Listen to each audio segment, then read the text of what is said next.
եւ նպատակը նրան սահմանափակելու մեկն է, որպեսզի արժանի հայորդիները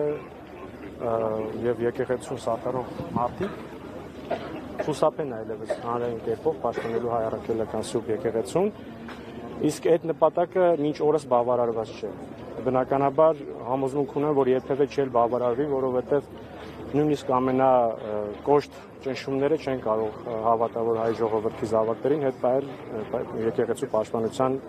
կարևորագույն գործից։ Այսօր էլ առավոտյան արտացանք եւ տեսանք, որ 8 հոգեվորականներ էին ձերբակալել, Հարագածոտնի թեմի առաջնորդիցը նորություն չկան, հետացել է։ Տեսեք, իմ ասածը վերաբերվում էր ընդհանուր մոտեցմանը։ Այստեղ process-ը, որը որ գնում է, իր մեջ ներառում է ինչպես հանրության շրջանում հայերի մեջ հավատավոր ժողովրդին սահմանափակելուն, այնպես էլ եկեղեցուն ամեն կերպ ճնշելու, որպեսզի սպասավորներին նույնպես հեռացնեն իրենց եկեղեցուց, որպեսզի խնդիրներ ստեղծեն եկեղեցու սպասավորների եւ պաշտպանների համար ու վերջնական արդյունքում ունենանք իրավիճակ, երբ նույնիսկ հավատավոր մարդիկ, նույնիսկ եկեղեցու սպասավորները պետք է անձնական խիզախություն դրսևորեն, որպեսզի պարզապես պահպանեն եւ պաշտպանեն իրենց արժեքները։ Այս ամենի ենթատեքստում ինձ համար ճիշտ ասած շատ տարօրինակ է, երբ մենք ականատեսնենք առօրյա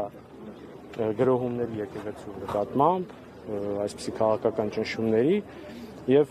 չենք տեսնում միջազգային իրավապաշտպան կազմակերպությունների եւ դիվանագիտական առաքելությունների Հայաստանում գործող դեսպանատների արձագանքը։ Ես խորին համոզմունք ունեմ, որ այն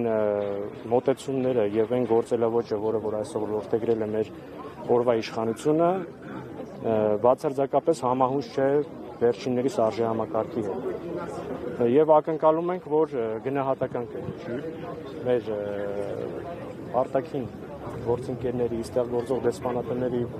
միջազգային կազմակերպությունների կողմից։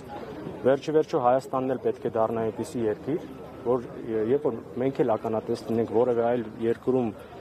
խղճի ազատության դեմ որևէ գործողությունների, կարողանանք մենք էլ արտահայտվել։ Այսօր փաստացի մենք այդպիսի կեցվածք չունենք։ Եթե նույնիսկ մենք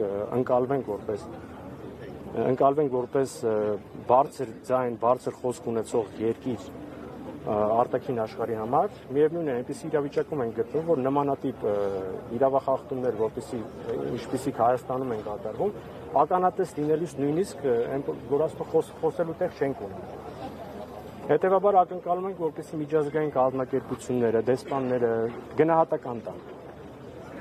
այսօրվա իրողություններին։ Շնորհակալություն, պարոն Դարինյան։ 168 թեմի հարգելի հետևողներ, կզրուցենք փաստաբան